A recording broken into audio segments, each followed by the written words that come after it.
Pirates Next Door by Jolly Rogers.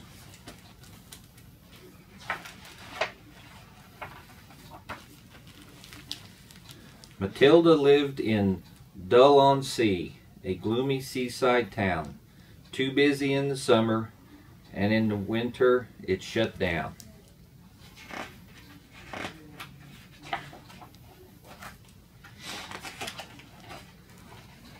There weren't too many kids around and none on Tilda's street, but the lawns were mowed, the cars were washed, and the hedges trimmed and neat. The house next door had been for sale since Tilda was a baby. She hoped the family would move in with a girl her age, or maybe.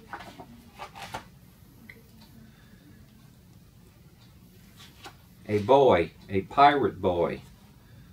Ahoy! He had no shoes, an eye patch, and a wooden-legged dog.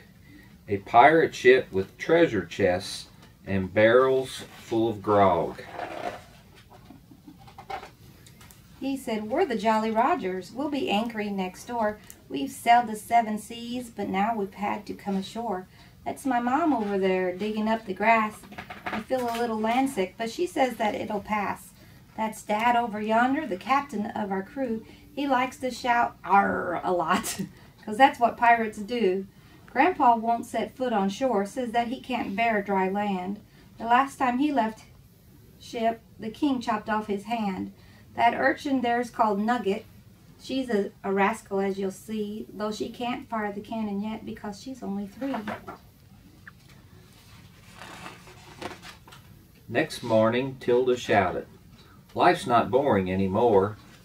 Isn't it fantastic that those pirates moved next door?" But Mom and Dad were not impressed. The neighborhood will sneer, the way they dress, the way they speak. They won't fit in around here. Their kids are always playing with the most alarming toys. We'd rather you were friends with normal girls and boys.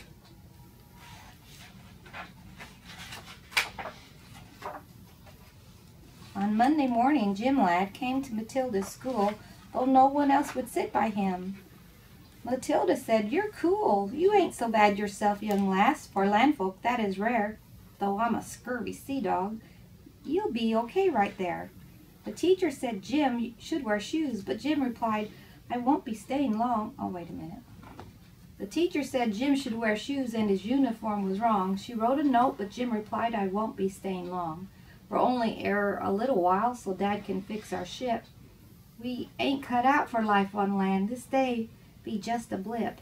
We're the Jolly Rogers and we need to be at sea. School's just grand, but understand it's a pirate's life for me." After school, a neighbor came round for cake and tea.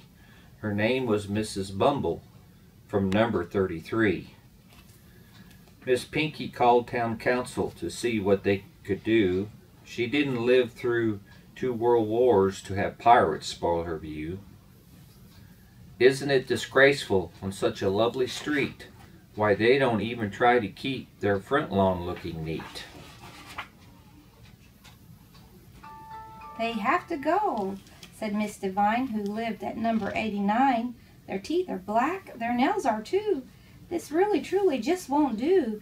They never wash, their kids have lice, they also just don't smell that nice. They wear old clothes and scruffy hats, I'm told their ship is full of rats."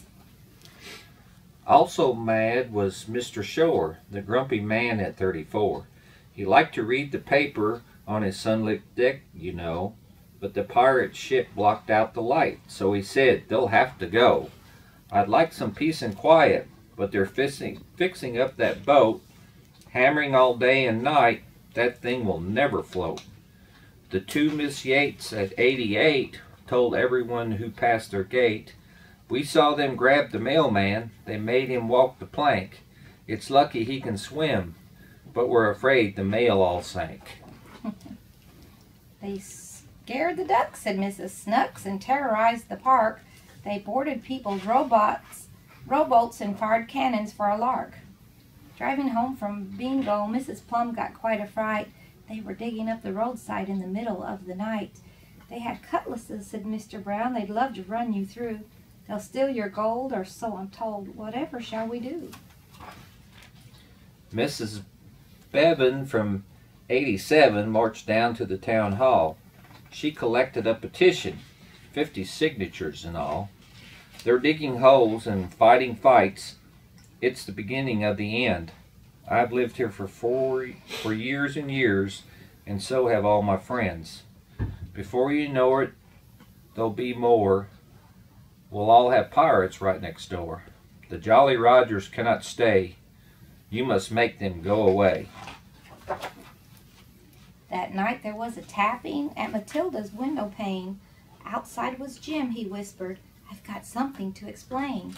Whenever we stop somewhere new, the neighbors are unkind. To show them pirates aren't so bad, we leave them some things behind. Our galleon's now shipshape, so it's time we sailed away. And I'll be sad to leave, 'cause I've enjoyed our stay. But we pirates need adventure, to see lands across the ocean. We need cutlasses and treasure maps, and lots of suntan lotion. Though our visit here just has to end, I hope that you'll still be my friend. To stay in touch, let's send notes. Be sure to use something that floats.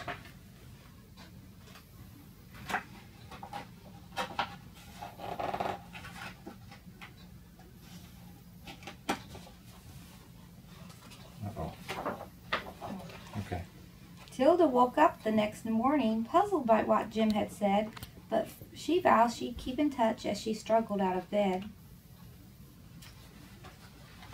She opened up her curtains as she gave a great big yawn, and there, to her amazement, was an X on every line.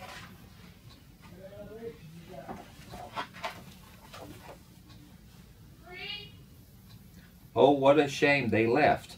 I didn't say goodbye. They were such a charming family. I think I'm going to cry. I'm such a pirate fan, you know. They wore such lovely hats. I rather like their singing, and I'll miss those darling rats. After that, the town went on land-lubbing happily, but Tilda now goes fishing on the jetty by the sea. She's waiting for a message to wash up on the shore from her very special pirate friend, the one who lived next door. So now that it's the summer, you can come aboard our ship. We'll pick you up next Tuesday for a special pirate trip. Jim Ladd. The end.